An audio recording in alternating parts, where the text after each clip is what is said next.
A chilly drizzle drifted across the parking lot of a shuttered Burger King outside Cleveland last week, the metal crown atop the sign now tilting like a dethroned monarch. The scene captured in miniature what is playing out from Seattle to Savannah. The legacy brands that once ruled America's quick-service kingdom, names that became shorthand for Friday night treats, Little League trophies, and cross-country road trips, are watching their empires shrink store by store, dollar by dollar. Rising menu prices collide with stagnant wages. Younger diners judge chicken sandwiches by TikTok virality instead of nostalgia. And the very companies that built fast food into a $350 billion juggernaut seem unable to decide whether to double down on comfort or chase fitness app approval. The result is a wave of closures, rebrands, and blunt force cost-cutting that industry veterans quietly call the biggest shakeout since the supersize backlash era of the early 2000s. No chain illustrates the fall from swagger quite like Burger King. In the VHS glow of the 1980s, its ad agency pit flame-grilled Whoppers against McDonald's fried patties as a culture war salvo. By the late 1990s, Have It Your Way was a pop culture meme.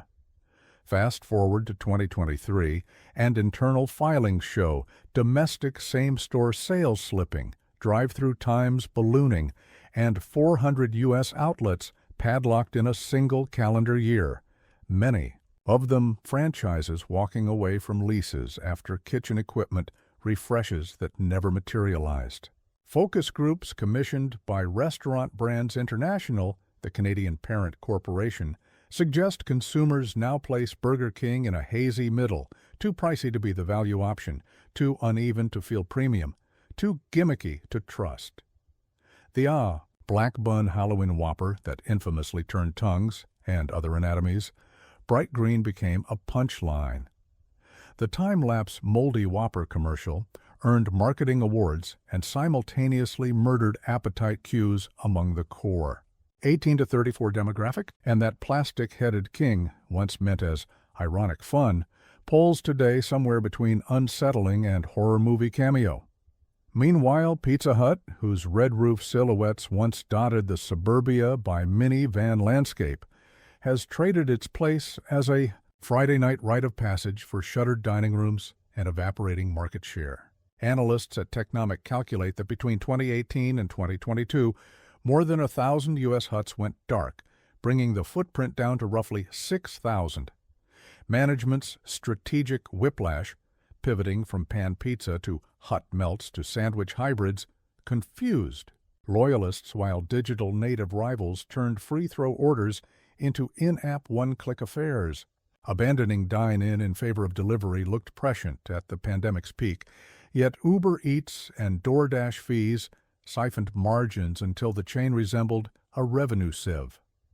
The once iconic red leather booths and tabletop Pac-Man machines are now auctioned on eBay as retro decor, while the brand claws for relevance with cheese crust mashups that rarely survive 2 quarterly rotations.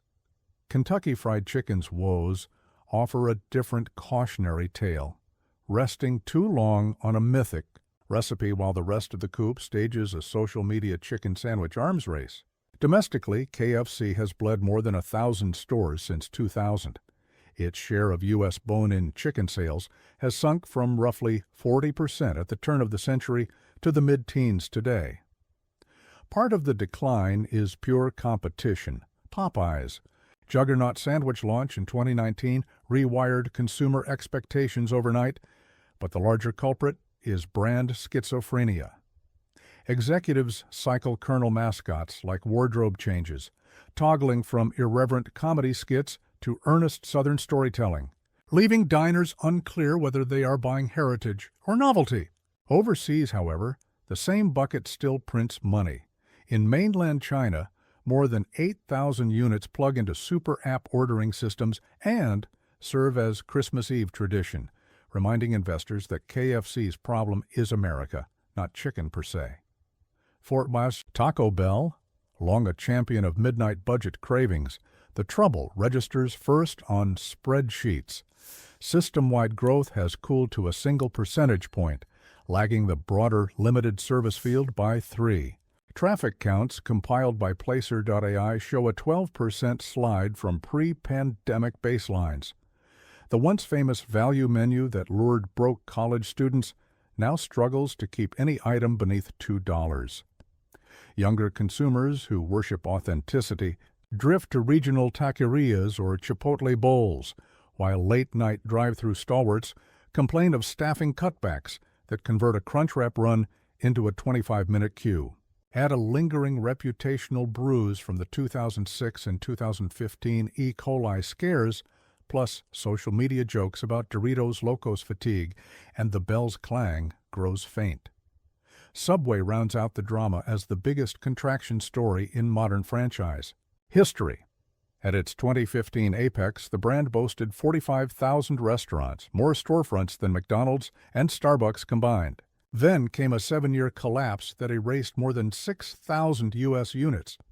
Franchisees revolted over food cost subsidies and profit-killing 5-foot-long promotions.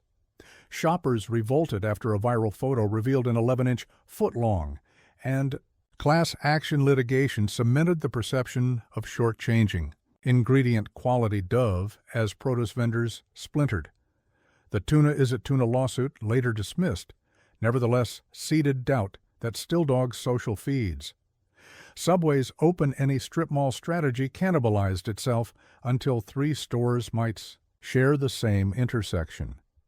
New owners, the private equity giant Roark, promise remodeling funds and slice-to-order deli upgrades, but turnaround math on a footprint this bloated resembles defusing a bomb while running a marathon. Breakfast. Stalwart IHOP discovered that brand whiplash can be more damaging than a short stack without syrup. The infamous 2018 attempt to rename itself iChob, complete with burger focus, sparked memes but failed to move lunch traffic. Post-pandemic, weekday morning rituals shifted to home coffee and protein bars, leaving cavernous booths empty until weekend brunch. Street-level leases signed when interest rates were half today's cost have become millstones. More than 200 restaurants shuttered since 2018. Even bottomless coffee cannot fix a P&L, where labor costs jumped 21% in 36 months. Dairy. Queen's Melt is literal. An enterprise built on summer spikes struggles to survive shoulder seasons when soft-serve demand shrinks to a cone's width. Northern tier operators routinely report 400% swings between July and February sales. Add commodity inflation, milk up 35% decade to date, and the margin on a $3 dipped cone evaporates quicker than the chocolate shell in August sun. Blizzard creativity has stagnated. Blending a new candy bar mix-in does not qualify as R&D in a world of rolled ice cream theatrics and Instagrammable cereal milkshakes. Franchisees beg for savory menu extensions to drive winter visits, yet kitchen retrofits cost cash most small-town owners lack. Behind each brand-specific narrative lurks a macro wave battering the entire category. Food-at-home inflation finally cooled in 2024 to roughly 2%, yet restaurants ran nearer 7% thanks to wage competition, fryer oil spikes, and utility surcharges. Diners, conditioned to tap-to-tip prompts on $4 lattes, began doing what economists call trade-down maneuvers, skipping a QSR outing and cooking pasta instead, or choosing a Costco food court dog over a $9 Whopper meal. At the same time, premium burger boutiques, ghost kitchen chicken brands, and TikTok viral dessert pop-ups nibble share from every angle. The middle, where legacy chains parked for decades, is eroding like shoreline in a hurricane. Operational misfires amplify the storm. Understaffed units stretch service times until mystery shop scores crater. App glitches push loyalty members into competitor ecosystems. Equipment upgrades, digital menu boards, AI drive-through headsets demand capital that franchisees still digging out of pandemic debt simply cannot raise. Corporate parents respond with PIP letters, performance improvement. Plans that read like eviction notices, operators either borrow at 10% interest or hand back the keys. Empty dining rooms become visible scars in retail plazas, reinforcing the narrative that fast food's best days are behind it. Yet, there are pockets of reinvention offering clues to survival. KFC's international playbook shows that localized menus, Chinese egg tarts, Filipino spaghetti, and super app integration can reignite growth. Burger King's overseas Royal Flex restaurants test digital-only front counters and 3-minute cook-to-bag guarantees. Taco Bell dabbles with Go Mobile blueprint stores, double drive-through lanes, minimal dining room, and kitchen automation that halves labor minutes per order. IHOP adds alcohol licenses and to-go pancake trays aimed at office catering. Subway flirts with slicer-in-front-of-you theatrics to reclaim freshness cred. Dairy Queen corporate trials pre-packed DQ at-home novelties in grocer freezers to smooth seasonal cash flow. The question is whether these experiments can scale before the debt covenants tighten and Gen Z palates migrate permanently to Korean fried chicken or plant-based grain bowls. Restaurant equities analysts at BTIG note that Wall Street's patience has shortened. Underperform a quarter and your borrowing costs leap. Private equity owners from Roark to 3G keep exit horizons measured in years, not decades. The margin for error, once wide enough to absorb a novelty flop, now measures a few mispriced combo meals. Consumers, meanwhile, still crave convenience, crave indulgence, crave a place to treat the soccer team after a muddy tournament. They simply have more choices and better data. Google Maps tells them which drive-thru is backed up 8 cars deep. Reddit threads rank chicken sandwiches with a scientist's zeal. A TikTok influencer's fried taste test goes viral overnight, shifting perception faster than any Super Bowl ad. Legacy chains that once dictated taste now chase it. As the drizzle intensified outside that abandoned Burger King, a delivery driver for DoorDash idled nearby, the app on his dash lighting up with orders from a Popeyes 2 miles away and a Chipotle hidden in a ghost kitchen strip. The empty Whopper kingdom stood as both warning and opportunity.